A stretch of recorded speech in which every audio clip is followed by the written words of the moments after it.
Hey, welcome back to part 2 of question 3 from your Kinematics homework on graphing, position, velocity, and acceleration time graphs.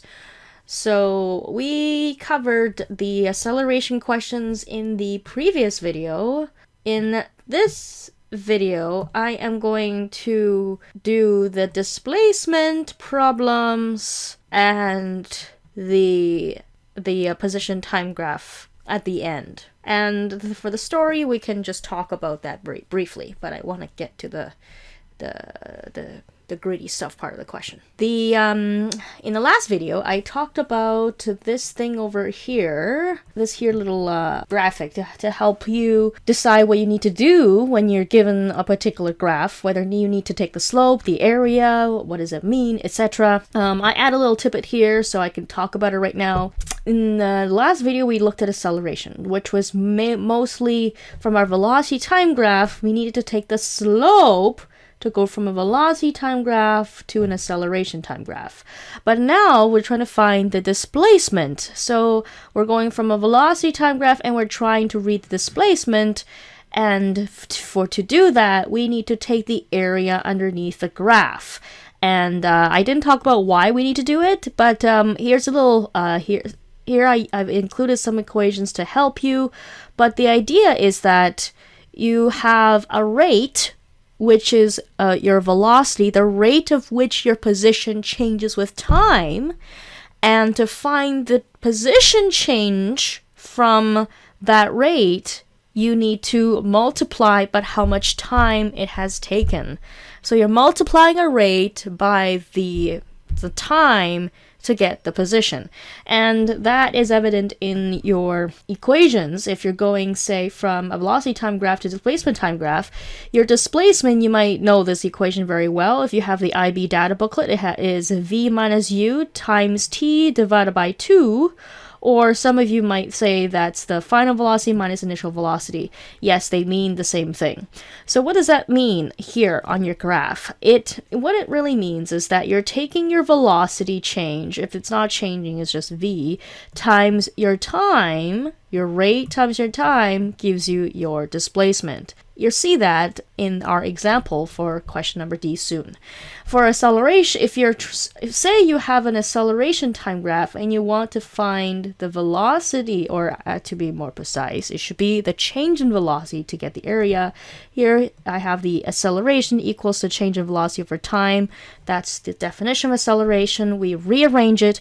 We get delta V equals to acceleration times time. So you get acceleration times time again to get your change in velocity. And what that means for area, because you're taking one dimension and you're multiplying by the other dimension. So for example, in D, we are going to grab the area underneath this graph here. That's this triangle right here. We're trying to grab that area right there. Notice that to get the area, we need to take the base, which is one dimension, multiplied by the height.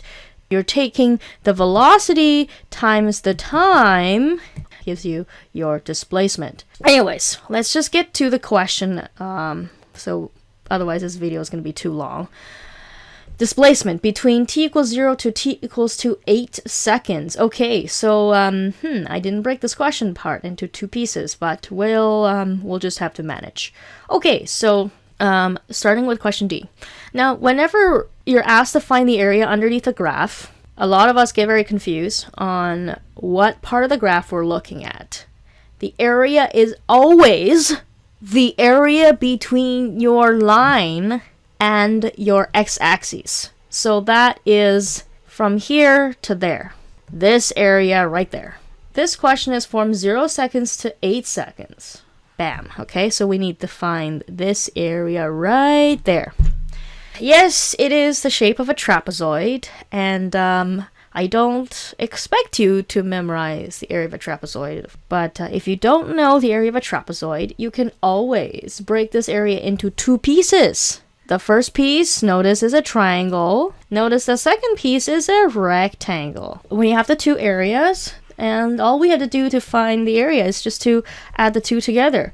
So I'm just going to say Your displacement is the area underneath the graph. And I'm just going to say that is area 1 plus area 2. Area 2, okay? And once we get the area, that's our displacement. It's the total amount that our position has changed from 0 to 8 seconds. So let's get the area 1, which is a triangle. Our triangle is our base times height divided by 2. Our area for our rectangle is just going to be our length times our width. What value should we use for base and height of this triangle here? So our base is from, in our x-axis here, is our time. So our time is from 0 to 2 seconds. Our base from there to there, 2 seconds.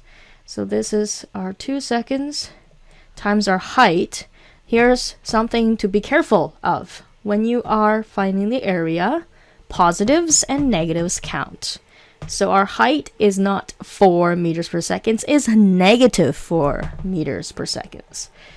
Please don't forget that, because we're using this here, negative 4 meters per second, okay? Now, and yes, divided by 2. Next up, we have our rectangle. Our rectangle here is our length, which is from 2 to 8 seconds. It's not 8 seconds, which a lot of you will think. It's this length, 2 to 8 seconds. So is it 8 minus 2 seconds? And then our width, our width here is going to be from 0 to negative 4 meters per second. Just like we talked about earlier, we have to be careful of the signs. So that's our width, negative 4 meters per second. Okay, so that's just equal to 6. Okay, so that difference between the two is 6 seconds. Let's do our math. There you go.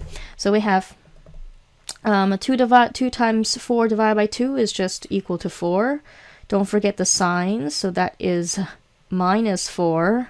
Seconds units cancel out. So we're left with negative 4 meters. We add 6 seconds times 4, negative 4, is our negative 24 meters. Seconds cancel out, and then adding them all together, we get a total of negative 28 meters. This makes sense. Your object went backwards a total of 28 meters because it was always moving back to begin with. Okay, so good thing to do at the end is to check. Okay, E, displacement between 8 seconds and 15 seconds. Oof, and looks like I haven't given you a lot of space. So let's do that right here. I'm gonna give you this space to do it. Haha, confine you. Okay. From 8 seconds to 15 seconds, this is where it gets a little funky and a lot of you are going to have trouble finding the area underneath the graph. Now be careful. Again, repeat. The area underneath the graph is always from the line to the x-axis. It's from the line to the x-axis, so to here. So you have this over here. If you look at this line, it continues to move up. It continues to move up. So the area is now from this line to the x-axis. It's now right over here now. So that's the area underneath that graph as the line passes over the x-axis. It's always from that line to the x-axis. It doesn't matter if you move up or down or whatever. You're always spanning from that line to the x-axis. Okay, so a lot of you get this part confused. Some of you might do, oh, it's a big triangle. No, it's not. Okay. All right, so let's find the area of those two areas combined. Our combined area total is going to be our blue region, area 1, area, maybe let's call that 3 instead, so I don't confuse you with the previous question. Okay, so let's do the math here. Okay, we have area 1, which is a triangle again. We have base times height divided by 2. The second area is also a triangle, base times height divided by 2. So let's find our values. For our area 1, our base is going to be from 8 seconds. I know it's hard to see, 8 seconds all the way to 12 seconds. So again, you're finding the difference. You're not saying, oh, the total time is 12 seconds. No, it's that difference in time, which is 4 seconds, from 8 to 12 seconds. So your base is 4 seconds, and our height, our height is from 0 to -4. Don't forget the negative sign. -4 is our height. Okay, -4 meters per second. All of it divided by 2. Now we're on to the area 4. The last area here is also a triangle, but we have our base. We have 12 to 15 seconds. That's a total of 3 seconds for our base. And the height is +3 meters per second. 3 seconds, 3 meters per second. Okay, that's our base and our height. 3 seconds. Ooh, I'm sorry, that's slow. 3 seconds times 3 meters per second, all of it divided by 2. We add them all up together to get a total of 4 times 4, 16 divided by 2 is 8. And the seconds cancel out. We get -8. Don't forget that negative sign. -8 meters plus 3 times 3 is 9 divided by 2 is 4.5. And this time is positive. 4.5 meters. Seconds cancel. Combine that all together. -3.5 meters. Okay. So now if we go back to, so we finished F, which is -3.5 meters. We can now calculate the total displacement from 0 to 15 seconds, which is the total time. Let's add them all together. -28 meters and plus negative, well, just negative or minus is fine. Here we are, and we get a total of, I'm going to use black, continue using black. We get a total of -31.5 meters. That's our total displacement from the beginning to the end. Now we are actually in position to calculate g, which is the average velocity from t equals to 0 seconds to t equals for the total time, essentially. Now you might be thinking, oof, well, the velocity changed so many times. So how do we calculate the average? Do we take -4 and 0 and 3 and whatnot and just take the average? Ooh, we got to be careful with that, because the amount of time you spent at each velocity is not the same, let alone the velocity keeps changing over time. So to get the average velocity, weighted average and whatnot, it's too complicated. There's a much easier way to find your average velocity. Because if you go back and you think about your definition of average velocity, your average velocity, your V average, it's just your total displacement divided by the total time. So what is our total displacement? We just calculated that. -31.5 meters. Divide that by your total time, which is 15 seconds. Gives us 2.1. -2.1. Don't forget that negative sign too. -2.1 meters per second. And the negative sign takes care of our directions, which is good. It's most of the time our object was moving backwards. Okay, so there's our average velocity. Yes, done that. Okay, we can write a mini story for what that person was doing from the graph above. Well, if you go back to the previous video, link down below if it's not on the side, I did a simulation with the moving man just so you can visualize that a little bit better. The numbers and values may not be exact, but they kind of give you an idea what is happening. So if I go back to the beginning and play this for you, I'm going to assume the man starts there to give him a lot of space to move. Let's see what he's doing. He's going back, and he's just picking up his speed, and oh shoot, he's slowing down. Oh, and he's coming back again. All right. So there's a lot of things you can say about that. He decided to go towards a friend's house, and then he's like, oh shoot, I forgot my keys, and then he slow down and he's starting to go back and grab his keys or something. Or basically any example where he's going in one direction, picking up speed, just like any old person. You're just you're starting from rest and you're running, you're accelerating to gain speed, and you go at a constant speed for a bit, and then suddenly you slow down, you realize, you got to go back. Basically any kind of story that matches that description. So and this is where you can be creative. I'll let you write your own story.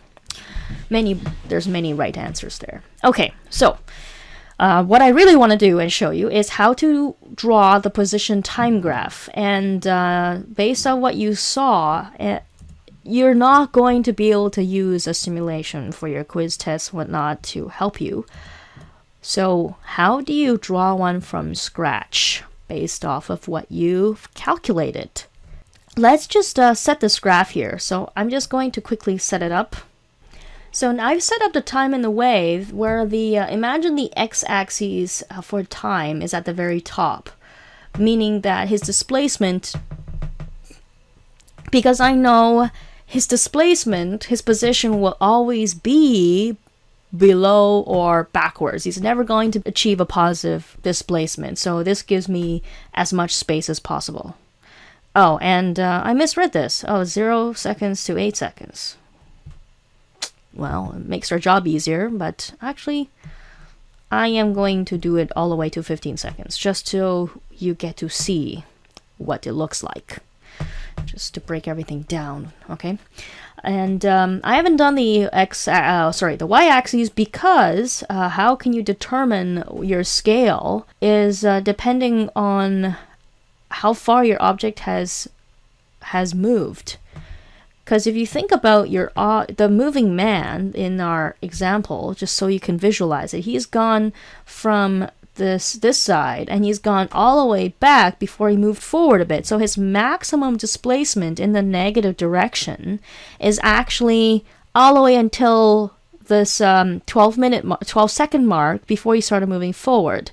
And that amount of displacement is the black area, the orange, and the blue area combined, which is, from our calculations, are negative 28 meters encompassing the black and the orange, and the blue, which is negative 8 meters.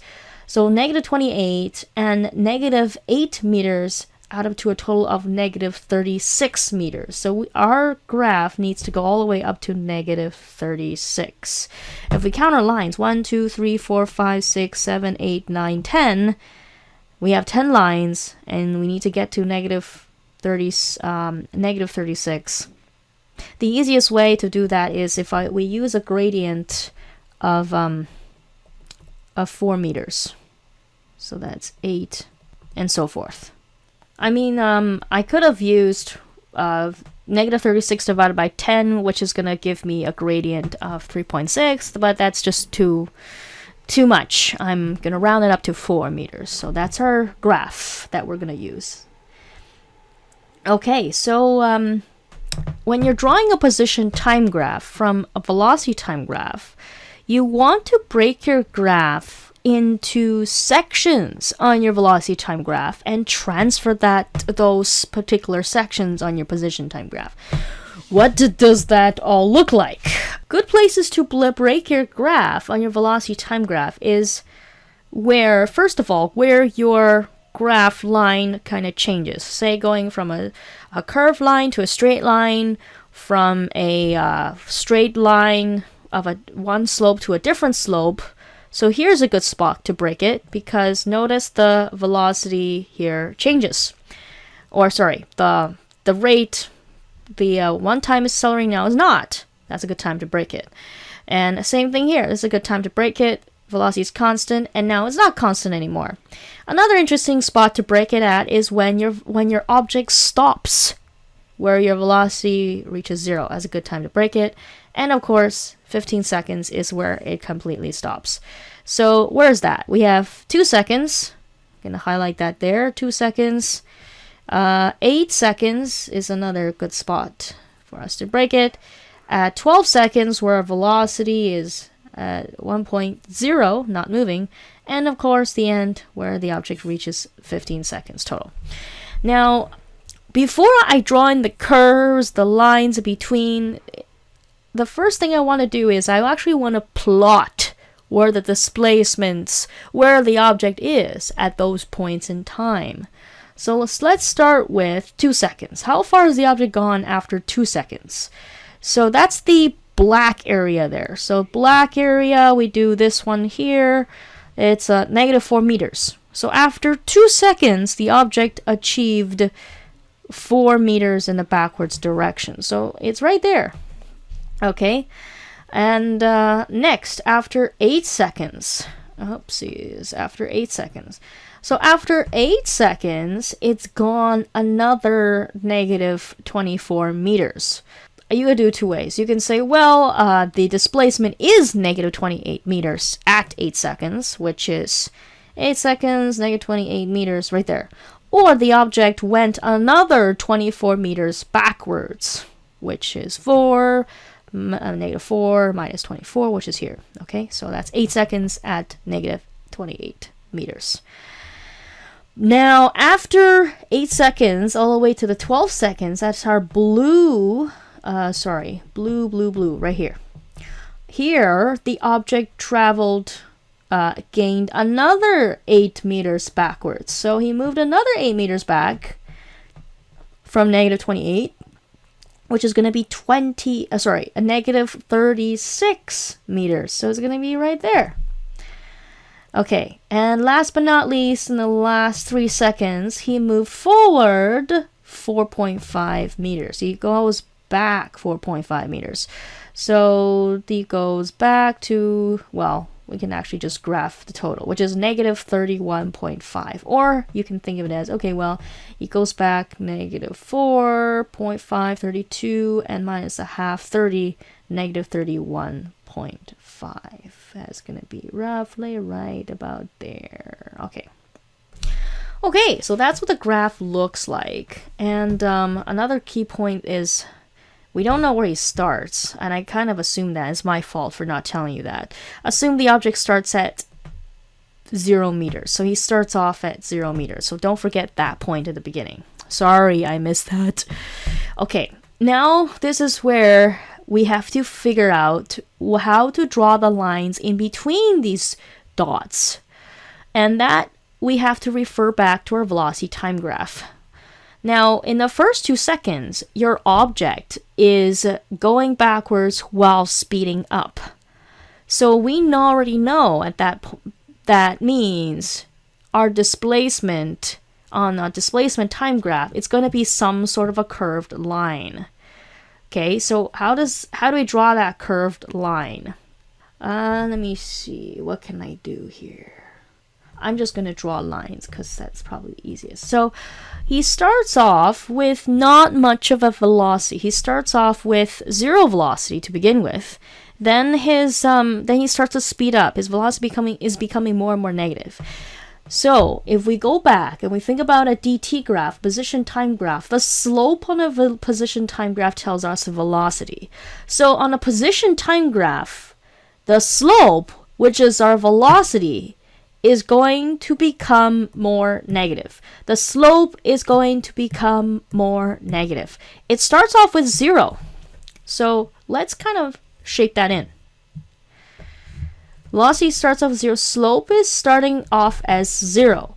Then it becomes more negative. Slope becomes more negative. So imagine that this line here, if I draw this line, it's going to slope down. It's becoming more negative like that. Okay? So that's what it looks like. I wish I had a pen so I can show you how that moves. But I'm screencasting, so not so well. Okay. So that's from the first 2 seconds. Now, in the next 6 seconds, his velocity is constant. It's not changing. So on the position time graph, that slope over here that I've shown this here, the slope will be constant as well. from there, from 2 seconds to 8 seconds, we have a constant slope. So we just have a straight line. Okay, so like that. So I'm just sketching this. You don't have to be perfect, unless the question states you have to be perfect. Now, ideally, what you do want to have shown is that as you're drawing this curved line from the first 2 seconds, you want to draw it in a way so that the slope kind of continues to be, it continues to slope down in the next 6 seconds. The slope is the same, because if you think about it, this object starts off at 0 seconds. It increases its velocity, it increases its speed to 4 meters per second going backwards, and then it stays at 4 meters per second.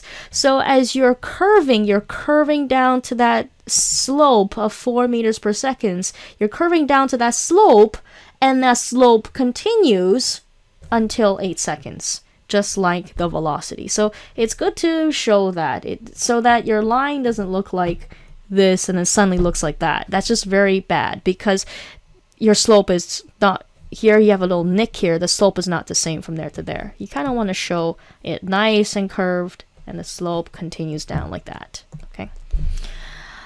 Okay, next section. I know it's gonna be a long video. Okay. Next part here, the velocity blue section, 8 seconds to 12 seconds. Velocity decreases, so slope decreases. Now, imagine that the slope is very negative. It's here, he's going backwards, and then he's gonna slowly decrease to 0 at the 12-second mark. Remember the graph, it went all the way to 0, so we're gonna go la la da da da, and at the 12-second mark, when the slope is 0, what is it? It's a flat line. It should be a flat line here. So your slope should connect, and it should slowly curve like this, because you want a flat slope there to indicate 0 velocity. So slope becomes negative, and it becomes less negative, and bam, it is 0. Okay, last part, from 12 seconds to 15 seconds. Go back to our graph.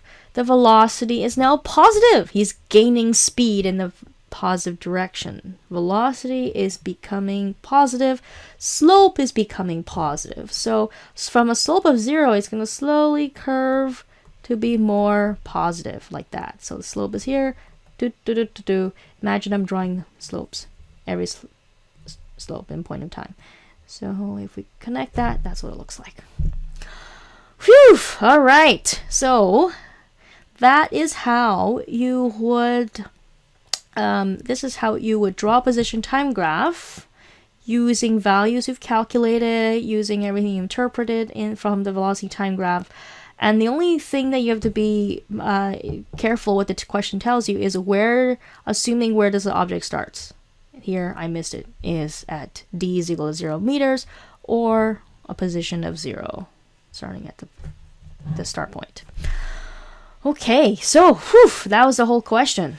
And so that was so in the 2 videos, hopefully you know how to, from a velocity time graph, get the acceleration at any point in time.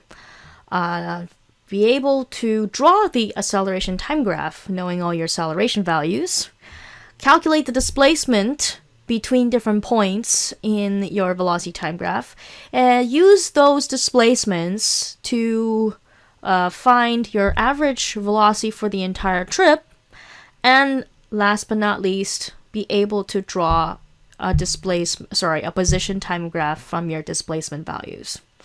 Just to go back to here, that little chart diagram is good to keep in your mind whenever you are converting from one graph to another. Hopefully you learned something from this video and my explanation wasn't too convoluted. And see you next time on the Lead Channel. Signing out.